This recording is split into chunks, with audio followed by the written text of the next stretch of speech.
Ora, eu vou lhe dizer até que ponto você é enganado.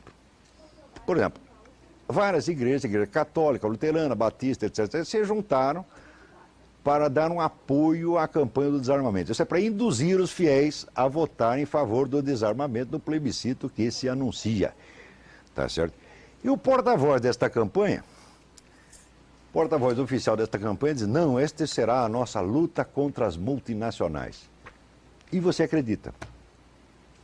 Porque o sujeito está lhe dizendo que existe um interesse, empresas multinacionais que vendem armas para o Brasil e que estão interessadas em bloquear o desarmamento, quando é exatamente o contrário. Não existe nenhuma multinacional vendendo arma no mercado brasileiro. Nenhuma. Há mais de 30 anos não tem nenhuma. Quem vendia arma aqui era uma empresa brasileira, que era a Taurus, que já concordou em não lutar contra o desarmamento, porque a produção dela é quase toda vendida para os Estados Unidos. Então, longe de haver multinacionais interessadas no mercado brasileiro, o que havia é uma empresa brasileira, tá certo, que está vendendo para o mercado exterior. Então, que luta contra as multinacionais é essa? Por outro lado, se você vai ver quem financia a campanha do desarmamento, aí sim são multinacionais.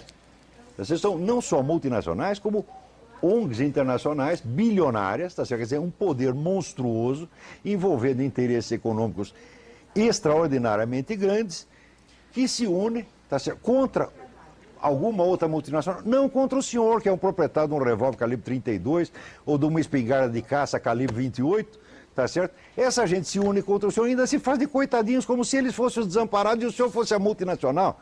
E isto que ele está fazendo são religiosos. Religiosos. Mas que autoridade moral e religiosa tem esta gente? Vou lhe contar qual é a autoridade moral da Igreja Católica, por exemplo, neste país. Em São Paulo, a Arquidiocese cedeu um andar inteiro do seu edifício para uma entidade chamada Católicas pelo Direito de Decidir. Tá certo? As católicas pelo direito de decidir se apresentam como se fossem senhoras católicas, com a diferença de que são favoráveis à liberação do aborto. Tá certo? Só quando você vai investigar o que é esta organização Católicas pelo Direito de Decidir, é uma organização americana, tá certo? Cujo primeiro ato público, quando foi fundada, e parece que em 1978, foi sagrar a sua fundadora, cujo nome não me recordo agora, sagrar a sua fundadora com o título de Papisa Joana I, numa cerimônia feita na escadaria da Catedral de St. Patrick.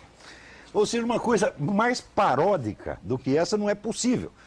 Tá certo? Além disso, esta fundadora fez uma declaração pública dizendo o seguinte: eu passei a vida procurando um governo que eu pudesse derrubar, até que eu descobri a Igreja Católica. Esta mesma entidade publica uma revista chamada Conscience, nos Estados Unidos, Consciência, tá certo? Que tem páginas e páginas celebrando o deus Baal da Bíblia. Tá certo? E odes ao santo nome de Lúcifer.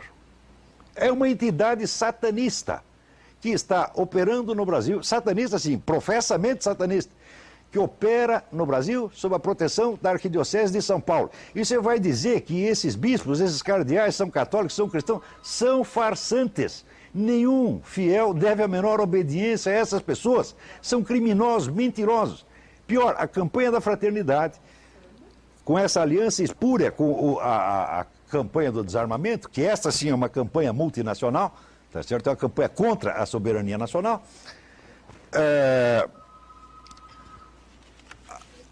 A Arquidiocese, ao lançar a nova campanha da fraternidade, está ensinando às pessoas uma oração, que é a oração símbolo. Tudo, mas você tem que virar um pouquinho o microfone para fora, senão... Caramba.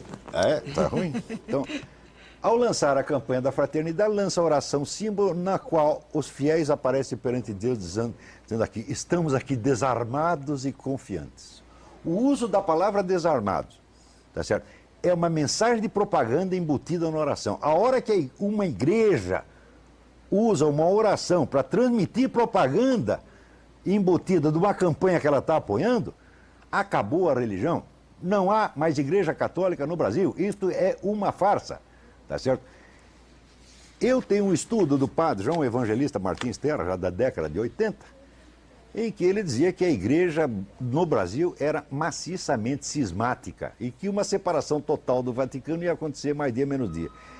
Como as pessoas não acompanham as notícias e a evolução dos acontecimentos religiosos no exterior, imaginam que a igreja católica no mundo inteiro é igual ao do Brasil. Fala, não é não. Se você viaja pela França, pelo Canadá, pelos Estados Unidos e assiste missa, você não vai ouvir as pessoas dizendo o que dizem aqui.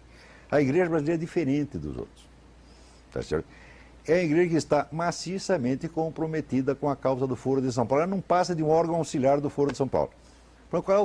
E os seus parceiros agora, que se acumpliciaram, Igreja Batista, Luterana, mesmíssima coisa. Vocês não têm nenhum direito de mentir maciçamente para a população, dizendo que estão em luta contra multinacionais. Vocês estão em luta contra nós, vocês estão em luta contra a população brasileira. Tá certo? Vocês estão em luta contra Jesus Cristo, apoiando essa gente da católica pelo direito de decidir, e vocês sabem disso. Cada um desses homens da arquidiocese, que ao colaborar com essa entidade, ele se auto-excomungou e se pôs fora da igreja católica. Cada um deles sabe disso. E ao ouvir isso, está com o rabo entre as pernas, porque sabe que é verdade. Não é isso, seu cardeal? O senhor sabe, o senhor é culpado disso. O cardeal de São Paulo. Então, se está ouvindo isso, o senhor sabe que o senhor está acumpliciado a uma organização de mentalidade profundamente e expressamente satanista. Tá certo? Existem livros publicados sobre isso. As reportagens e livros que tem sobre isso circulando pelo mundo são centenas. Só que aqui não chega nada. O senhor está ajudando a enganar a população. O senhor está vendendo satanismo como cristianismo e sabe perfeitamente o que está fazendo. Então, quando o país chega a isso, né, o que mais se pode esperar? Dizer, né, nós vamos nos levantar moralmente? Falei, eu acho que não vai levantar mais não. Mas o Monir tinha algumas explicações a dar a vocês sobre um assunto no qual vocês também têm sido enganados, tá certo?